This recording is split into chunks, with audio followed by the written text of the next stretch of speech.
Hi மக்களே, good morning. Welcome to my channel.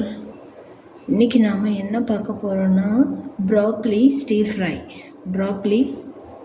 Fry தான் பார்க்க போகிறோம். அதுக்கான என்னென்ன இன்க்ரீடியன்ட்ஸ்னு பார்த்துடலாமா? ஸோ நாம் ஒரு பெரிய ப்ராக்லி வாங்கி வச்சுருக்கோம். ப்ராக்லி, அப்புறம் இது ஃபெனல், பெருஞ்சீரகம் 1 ஸ்பூன் போதும். நெக்ஸ்ட்டு ஒரு சில்லி, ஒரு ரெட் சில்லி, ஒரே ஒரு க்ரீன் சில்லி. ரெட் சில்லி நான் சீட்ஸ் எல்லாம் எடுத்துகிட்டு வச்சுருக்கேன், ரொம்ப ஸ்பைஸியாக இருக்கும் அதனால். நெக்ஸ்ட்டு சம் கார்லிக், அப்புறம் கர் லீவ்ஸ், கொஞ்சமாக கறிவேப்பிலை, அப்புறம் கொஞ்சம் பூண்டு. நெக்ஸ்ட்டு மஞ்சப்பொடி, அப்புறம் சால்ட்டு. அதுக்கப்புறம் நாம் யூஸ் பண்ண போகிறது கீ. ஏன்னா கீ தான் இதில் போடுவேன் நான், ஏன்னா அது ஒரு நல்ல மணமாகவும் இருக்கும். ஸோ என்னோடய மைண்டுக்கு ரொம்பவும் பிடிக்கும். கீ தான் மோஸ்ட்லி நான் யூஸ் பண்ணி கொடுக்குறது, கெட்டு போகாது. அதில் பட்டர் தான் போடுவாங்க, பட் பட்டர் சீக்கிரம் கெட்டு போகிறதால நான் கீ தான் போடுவேன். எவ்வளோதாங்க.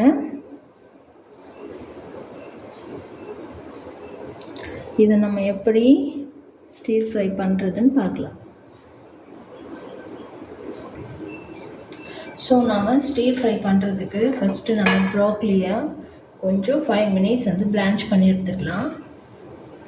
அதில் இருக்கிற பூச்சி, அதுக்கப்புறம் தேவையற்ற கிருமியெல்லாம் சத்து போயிடும்.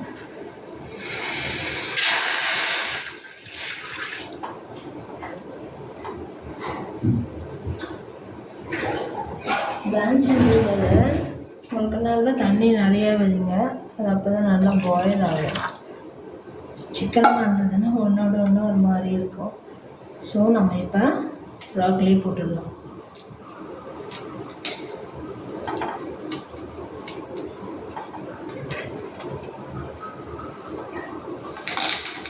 ப்ராக்லி இஸ் ப்ரொக்கோலி சொல்லுவாங்க, நான் ப்ராக்லி தான் சொல்லுவேன். ப்ராக்லி இஸ் ப்ரொனன்சியேஷன் இஸ் கரெக்ட் தான். ப்ராக்லி. சரி, நம்ம இன்னும் கொஞ்சம் தண்ணி விட்டுக்கலாம். ஜஸ்ட் ஒரு 5 மினிட்ஸ் தான், ரொம்பவும் அது க்ரன்ச்சியாக இருக்கிற அந்த 5 கூட இல்லை, 4 to 5 மினிட்ஸில் அது ரெடி ஆகிடும். க்ரன்ச்சியாக இருக்கணும். நம்ம மறுபடியும் அதை ஃப்ரை பண்ணுவோம், அதனால் அது கொஞ்சம் க்ரன்ச்சியாக இருந்தால் தான். குழஞ்சிச்சின்னா ஒரு மாதிரி சாகியாகிடும், அது ஸ்டீர் ஃப்ரை மாதிரி இருக்காது.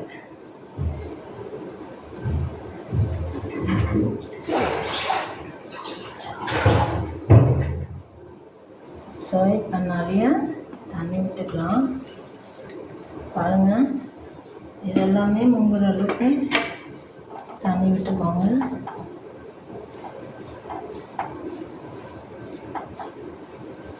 இது கூட நம்ம என்ன ஆட் பண்ணணும்னா சால்ட்டு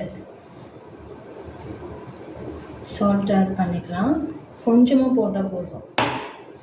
மேபி ஏதாவது ஜம்ஸ் எல்லாம் இருந்ததுன்னா, புழு, வேறு இந்த மாதிரி இருந்ததுன்னா அதெல்லாம் செத்துப்போம். 1 ஸ்பூன் மஞ்சள், 1 ஸ்பூன் சால்ட்டு போட்டிருக்கேன். இதை அப்படியே நாம் 5 மினிட்ஸில் 4 to 5 மினிட்ஸ் அவ்வளோதான். இதை அப்படியே நம்ம பிளான்ச் பண்ணி எடுத்துக்கலாம். பிளான்ச் மீன்ஸ் அது நல்லா ஹாட் வாட்டரில் போட்டு எடுத்துக்கணும். டைம் இல்லை, அதனால நான் போட்டேன். ஓகே, அதோடு சேர்த்து அது பாயில் ஆகிடும், நோ ப்ராப்ளம். 5 மினிட்ஸ் பிளான்ச் பண்ணிவிட்டு அதுக்கப்புறம் நம்ம ஸ்டீர் ஃப்ரை பண்ணுவோம். இப்போ பாருங்கள் மக்களே, இது இப்போ அப்படியே கொதிக்குது இல்லையா? இதுதான் இப்போ நல்லா கொதிக்கிற ஹாட் வாட்டரில் தான் போட்டு எடுக்கணும். நான் பண்ணுறதுக்கு பண்ணிடாதீங்க. நான் வீடியோ இப்போ தான் நான் ஃபஸ்ட் டைம் போடுறதால கொஞ்சம் நர்வஸ் ஆகிட்டேன், அதனால் நான் அப்படியே பச்சை தண்ணி போட்டேன். ஆனால் எப்போவும் நான் நல்லா கொதிக்க விட்டு தான் போடுவேன். ரெகுலராக செய்யும்போது கரெக்டாக பண்ணுறேன், வீடியோவில் தப்பு பண்ணுறேன். ஓகே, நீங்கள் இந்த தப்பு பண்ணாதீங்க. நல்லா தண்ணி கொதிக்க விட்டுட்டு அதுக்கப்புறம் ப்ராக்லி போட்டு 2 மினிட்ஸில் எடுத்துருங்க. அப்போ 5 மினிட்ஸ்லாம் வேண்டாம், சட்டுன்னு ரெடி ஆகிடும். இந்த மாதிரி போட்டிங்கன்னா வாட்டர் அப்சர்வ் பண்ணிவிட்டு ஒரு மாதிரி சாகியாக இருக்கும். அது இந்த க்ரன்ச் இருக்காது, அப்படியே வாட்டர் ஃபுல்லாக அப்சர்வ் ஆகிடும். ஸோ இப்போ நம்ம ஆஃப் பண்ணிடலாம். உடனே எடுத்துடணும், வாட்டர்லேயே விடக்கூடாது.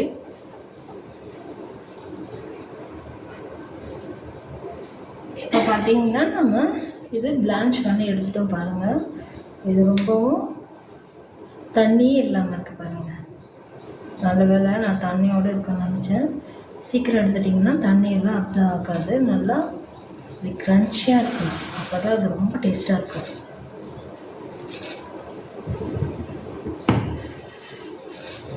இப்போ நாம் இதில் 1 ஸ்பூன் நெய் விட்டுக்கலாம். நிறையாச்சு.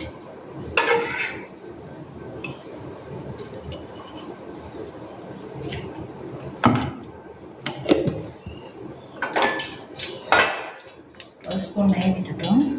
இப்போ இதில் பார்த்தீங்கன்னா இது வந்து பெருஞ்சீரகம். இது வந்து 1 ஸ்பூன் வச்சுருக்கேன்.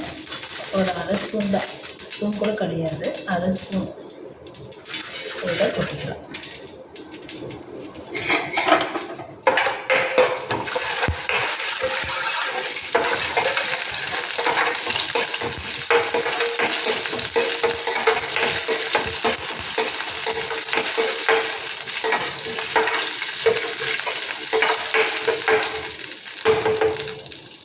இப்போ வந்து பார்த்திங்கன்னா இது கூட நம்ம ஆனியன் ஆட் பண்ணாலும் பண்ணிக்கலாம். ஏன்னா நான் வந்து மோஸ்ட்லி ஆனியன் வந்து லன்ச் கொடுக்குறதுல ஆட் பண்ண மாட்டேன். ப்ராக்லி நம்ம பிளான்ச் பண்ணி எடுக்கிறதால அதில் வாட்டர் கண்டென்ட் இருக்கும். அப்படியும் வந்து நம்ம போட்டோம்னா சீக்கிரம் நம்ம என்ன தான் ஃப்ரை பண்ணாலும் அது சீக்கிரம் கெட்டு போயிடும், சான்சஸ் இதை கெட்டு போயிடும். அதனால் நான் ஆனியன் யூஸ் பண்ண மாட்டேன். நீங்கள் வேணால் ஆனியன் யூஸ் பண்ணிக்கோங்க. இப்போ ஒரு ரெட் சில்லி, ஒரு க்ரீன் சில்லி, சின்ன க்ரீன் சில்லி தான். ரெட் சில்லி வந்து சீடெல்லாம் எடுத்துகிட்டு போடுங்க. இந்த பாருங்கள் எதுவுமே இருக்கும், சீடெல்லாம் இருக்காது. இல்லை தெரியுதா உங்களுக்கு?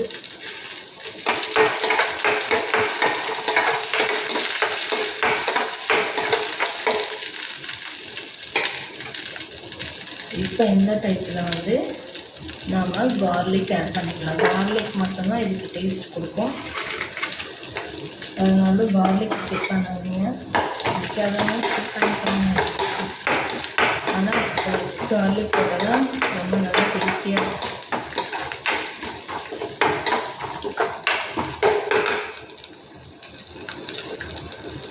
இது பார்த்தீங்களா, இது நல்லா கொஞ்சம் சாட்டே ஆகட்டும்.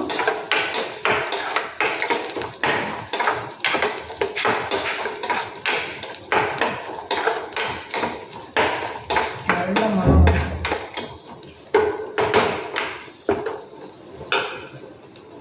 இப்போ ஃப்ளேம் கொஞ்சம் அதிகம் வச்சுக்கலாம், ஏன்னா ஃப்ளேம் அதிகமாக இருந்ததுன்னா கருகும்.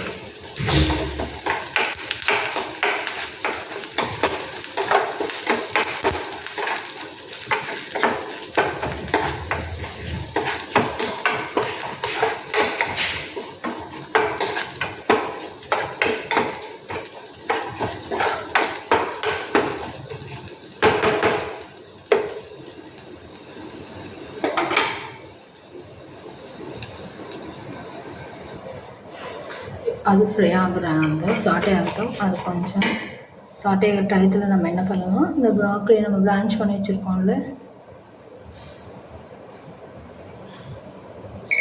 இந்த ப்ராக்கலியை மசாலாஸ் ஆட் பண்ணிக்கலாம். கொஞ்சம் சில்லி பவுடர், கொஞ்சம் 1 ஸ்பூன், கொஞ்சம் சொல்கிறேன், 1 spoon chilli powder, 1 spoon coriander powder, 1/4 teaspoon வந்து கரம் மசாலா,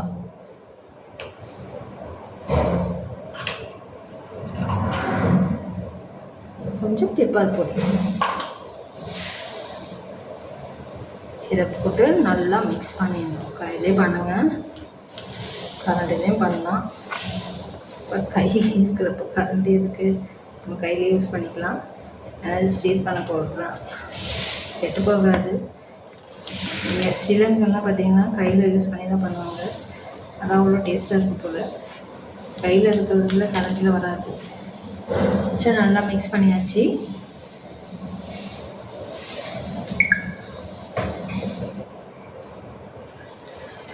இதை பார்த்திங்கன்னா நல்லா மிக்ஸ் பண்ணியாச்சு. ஸ்பைஸியாக இருக்கணும்னா இன்னும் கொஞ்சம் நீங்கள் சில்லி பவுடர் ஆட் பண்ணிக்கோங்க. இது மைல்டாக தான் இருக்கும். நான் வந்து ரசத்துக்கு கொடுத்து விடுறதால நான் இன்னும் கொஞ்சம் சில்லி பவுடர் ஒரு 1/2 ஸ்பூன் ஆட் பண்ணிக்கிறேன். ஏன்னா நான் முழுசான ஒரு ப்ராக்கலி போட்டிருக்கேங்க. அதனால் நான் வந்து சில்லி பவுடர் நிறைய ஆட் பண்ணுறேன்னு நினச்சிக்காதீங்க. அவங்கவுங்க டேஸ்ட்டு. இதில் வந்து குக்கிங்கில் வந்து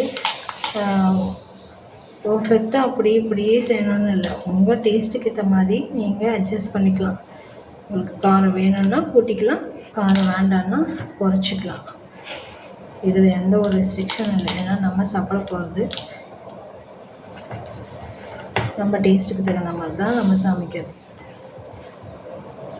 சிலர் வந்து காரம் சாப்பிட மாட்டாங்க, சிலர் காரம் சாப்பிடுவாங்க. ஸோ நம்ம இதை மிக்ஸ் பண்ணி வச்சாச்சு பார்த்தீங்களா. இப்போ நாம் இந்த ஃப்ரையோடு போட்டு எடுக்கலாம். கார்லிக்கோடு நம்ம இந்த மிக்ஸில் போட்டு எடுத்துக்கலாம். இதுதாங்க ஜஸ்ட் வெரி சிம்பிள். 5 மினிட்ஸில் செஞ்செல்லாம் எல்லாம் ரெடி பண்ணேன். குழந்தைங்களுக்கு நம்ம லஞ்சுக்கு சீக்கிரமாகவும் செஞ்சு கொடுத்துடலாம். நம்ம சேவிங்ஸ் இருக்கும் காலையில். ரொம்ப லென்த்தியாக தக்காளி வெங்காயம் கட் பண்ணி அது சாட்டி அந்த மாதிரி கொண்டு இல்லாமல் சில்லி ஃப்ரையர் வந்து அப்படியே கரண்டிலே அப்படி கலக்கி கிண்டிட்டு அப்படியே எடுத்துடுது.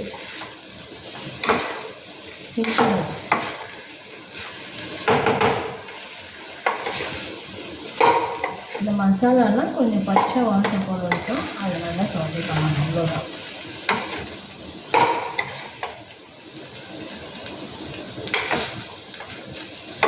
நல்லா சாட்டே பண்ணி எடுத்துகிட்டு காமிக்கிறேன்.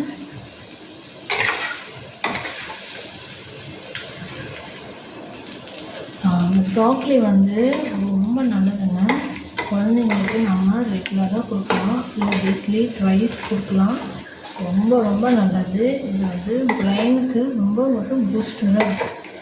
பிரெயினை எப்பவும் ஆக்டிவாக வச்சுக்கிறதுல ப்ராக்கலியோட ஒரு பலனும் இருக்குது.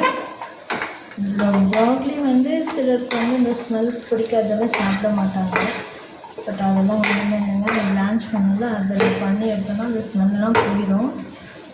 ரொம்ப நல்லாயிருக்கும். நீங்கள் சாப்பிட்டு பாருங்கள். அதுவும் ரசம் சாதத்துக்கு, தயிர் சாதத்துக்கு ரொம்ப ஆப்டாக இருக்கும்.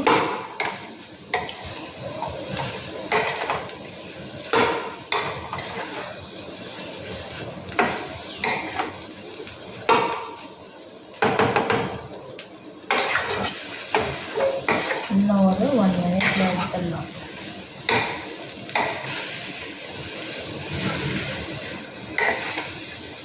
இதில் வந்து சால்ட்டு நம்ம பிளான்ச் பண்ணும்போது மட்டும்தான் போட்டிருக்கோம். பட் அது பத்தாது. இப்போ நம்ம ஆட் பண்ணிக்கலாம். மசாலா போடுறதுலேயே போட்டிருக்கலாம், மறந்துட்டேன். கொஞ்சமாக போட்டுக்கோங்க. டேஸ்ட் பண்ணிவிட்டு கூட நீங்கள் அப்புறம் ஆட் பண்ணிக்கலாம்.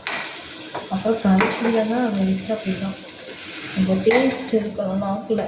கரைச்சிதுன்னா இருக்காது. கீழே விழுந்துட்டு இருக்குங்க. எனக்கு பார்க்குற இது சின்னதாக இருக்குது. இனிமேல் தாங்க நான் குக்கிங்க்குமே வாங்கணும். இதை வந்து நம்ம ரெகுலர் யூஸ் பண்ணுறதால அதை அப்படியே அட்ஜஸ்ட் பண்ணி போயிட்டு இனிமேல் வந்து குக்கிங்காக நிறைய பாத்திரம் ஒரு 2 எடுக்கணும். நீங்களும் அந்த மாதிரி தான் இருப்பீங்களா? இதெல்லாம் அதே தான் யூஸ் பண்ணிக்கிறீங்களா? நம்ம ரெகுலராக யூஸ் பண்ணுற பாத்திரம் வந்து சம்டைம்ஸ் பற்ற மாட்டேங்குது. நம்ம மறுபடியும் கழுவிட்டு செய்கிறது இருக்குது. நீங்கள் எப்படி யூஸ் பண்ணுவீங்கன்னு எனக்கு சொல்லுங்கள். அதே பாத்திரம் யூஸ் பண்ணுவீங்களா, வேறு யூஸ் பண்ணுவீங்களா? நான் அதே பாத்திரம் தான் யூஸ் பண்ணுறேன். பாருங்கள், நான் பிளான்ச் பண்ண பாத்திரத்துலேயே தான் நான் வந்து ஸ்டீம் பண்ணுறேன்.